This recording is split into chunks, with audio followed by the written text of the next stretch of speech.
Welcome back once again to my channel, Plug Me Radio, Plug Me TV, and straight to the point, Robbie have a part 2 message challenge to you guys, to our black people, to the community. And some people was questioning what was in his background. Did you not get the message instead? Everyone, I wanted to make sort of a part 2 to the video I made yesterday challenging rappers. That video yesterday has now been viewed millions and millions of times all over social media. It brought up some interesting questions I wanted to answer and also some more thoughts that I had. But first, I wanted to address something.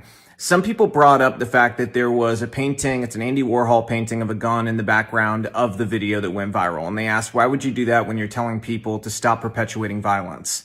And let me be very clear, guns do not automatically equal violence, okay? I am very pro-gun. I believe in the Second Amendment. I want you to imagine a country where every home had a father and a mother in it, and that father protected the home with a gun and protected his family, his children, everything that he loves with a gun. That is a good, strong country. In fact, if you look back at history, when Black America was thriving, it had fathers in the home, it had a fantastic culture built around it, beautiful music, and it had fathers protecting their loved ones with a gun, okay? That is the country that we need to get back to, full of opportunity and filled with families taking care of each other, okay? So I hope that answers your question. I am proud to be a gun owner, and I think more people need to be responsible gun owners. And if you haven't seen the movement out there for more Black gun ownership, you need to check out Maj Toure. He's awesome. He has an organization that goes to train people and train families and to make sure that people know their Second Amendment rights and use them. Now, to address another issue, a larger issue that I thought was really interesting. So this video goes over millions and millions of views on social media and amazing reception from the Black community. People are in agreement, and I knew they would be, because guess what? Black America's been saying this for a long time. We just need more people in prominent positions to speak up and to fight for them. And so I wasn't surprised by that. What I was sort of, laughing over is the fact that the only people who disagreed with what I said, which was basically an empowerment statement.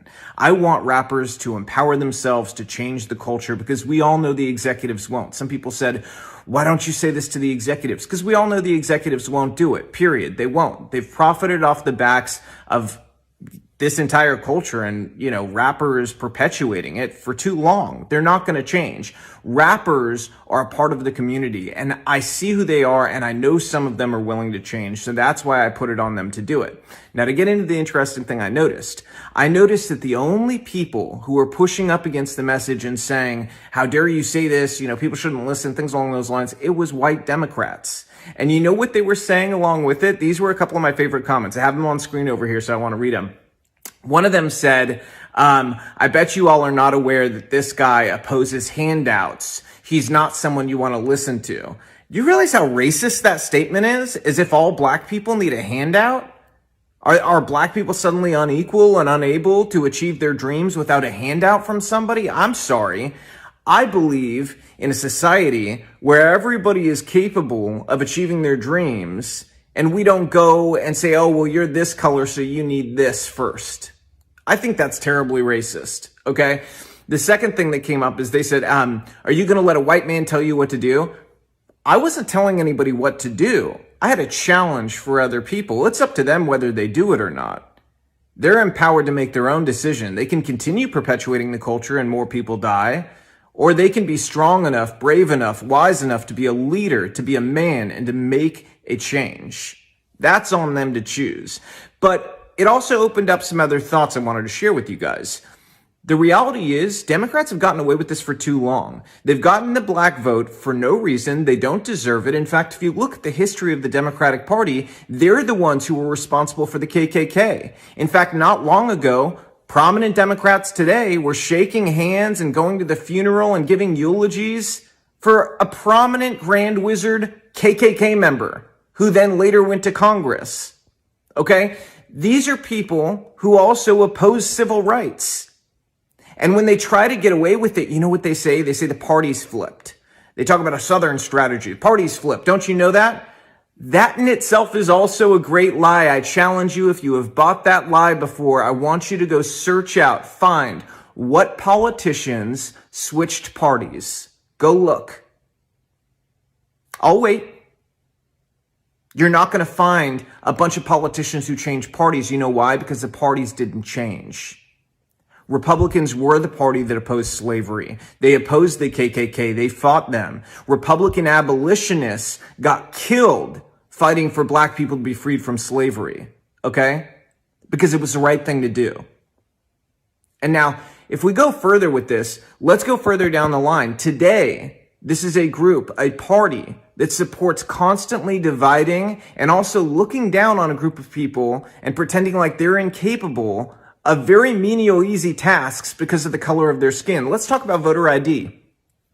Every time that I have brought up voter ID and every time a prominent Republican has brought up voter ID to make sure that people are who they say they are when they go to vote and to make sure that illegal immigrants don't vote in our elections, you know what Democrats say? They say, well, that's racist because black people can't get IDs. I think it's racist that you think black people can't get IDs. That's what's racist. Every black person I know has an ID. They drive, they go to the store to buy things, they buy Sudafed. You need IDs to fly. I mean, what are they really saying? Are they saying that black people have a different level of intelligence that prevents them from getting IDs? Think about how racist that is. That's who the Democrats are today. They perpetuate their entire party off of a system that needs you to be dependent on them. Because if you're not dependent on them, if you're empowered, if your community is thriving, you don't need them anymore. So who's incentivized to make sure that the black community needs them and by virtue of that needs to be impoverished, needs to be in a state of need and lack instead of a mindset of abundance? The Democratic Party needs that. So that's why now more than ever, this is the time for black Americans to rise up and to take their power. Fight for your community. Make sure that your leaders in the community are actually doing things for you and not serving some master in DC or in the government or part of the elite. Okay? Because that's what's happening right now. We have a whole lot of fake leaders, fake social justice warriors. None of them actually care. They care about pooling money off the top. Look at somebody like Shaun King, pretends to care about every issue under the sun with social justice. But who has a million pieces written about them on how they've sucked money out of all these organizations from all the donations they've gotten and profited off the backs again of black people? Let's stop this craziness and let's do the right thing. Change the culture, and you will change the outcomes for everyone. The other thing you can support is school choice, because what's one of the biggest problems in the black community outside of the violence and fatherless homes? It's education. Black kids are being given in inner cities and impoverished areas, more likely than any other race, terrible outcomes in education because they get terrible education options in their area. You want that to change? Republicans support school choice. That means we support giving you the money. You decide what school is best for your kid. Instead of the school in the inner city that's terrible, you get that $17,500 that's earmarked to a child in their public school in a place like Baltimore. We say, hey, here's an education savings account with $17,500. You choose what school your kid's going to go to. Then you say, you know what? I'm empowering my child. I'm sending them to that private school over there. That costs $16,800. You use the rest for lunches. Okay? That's empowerment. That will change the future. That will lead to outcomes where people who don't have a leg up end up experiencing the American dream and having all the opportunity they could imagine. I know this video is long, but I wanted to cover everything, and I still didn't cover everything I wanted to, like the fact that the government has been working against the black community for as long as I can remember. If you look at things like the Tuskegee experiments, we're talking about the government secretly going and giving black men syphilis as part of a test. They treated them like animals. That was the government. And again, you see this all over the world. These people who were praised throughout COVID and the pandemic, like Bill Gates and people in these vaccine industries, you know where they test a bunch of these vaccines? The ones that don't work out or the ones that have a lot of side effects? They test them in third world countries and in Africa, predominantly black and people of color populated areas. So they bear the brunt of that testing. Why? Again, this is a product of the elite's control mechanisms. Do you want to break out of it? You've got to break out of your own small paradigms that have been sold to you through media about who the Democrats are, who they're fighting for. They're not fighting for you. They never have been. That's why you're in at least the same position that you were previously. Some worse, most worse, honestly, under this administration.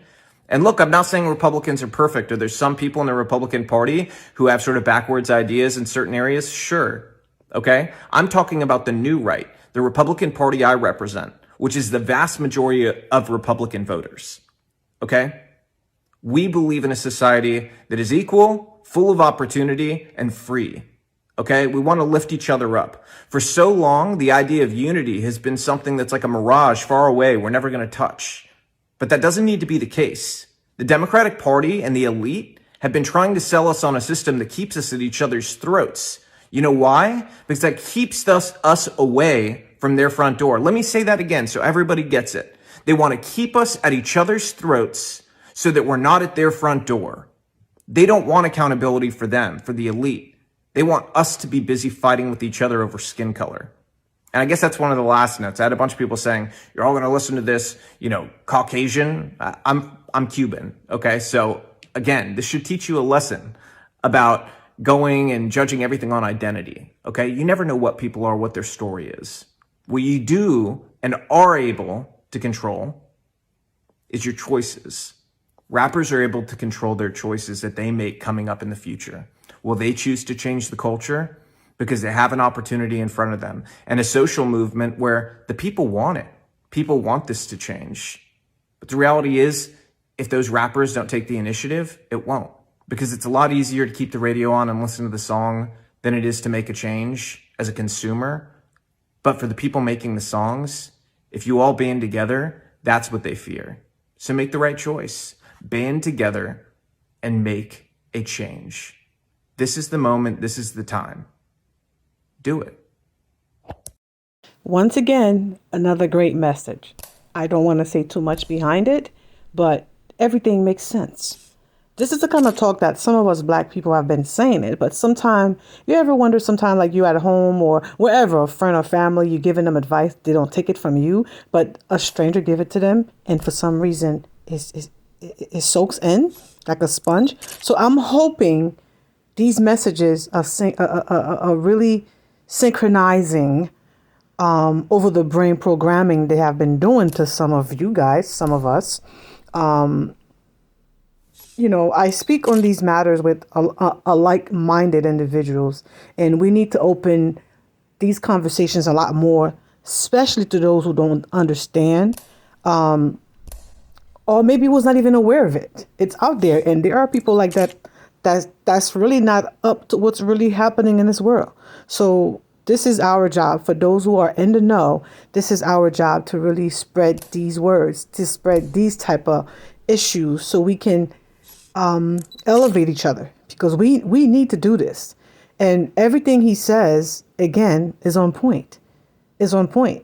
And us Black people, we need to do better, because we already know they were never going to like us. They're never going to deal with us.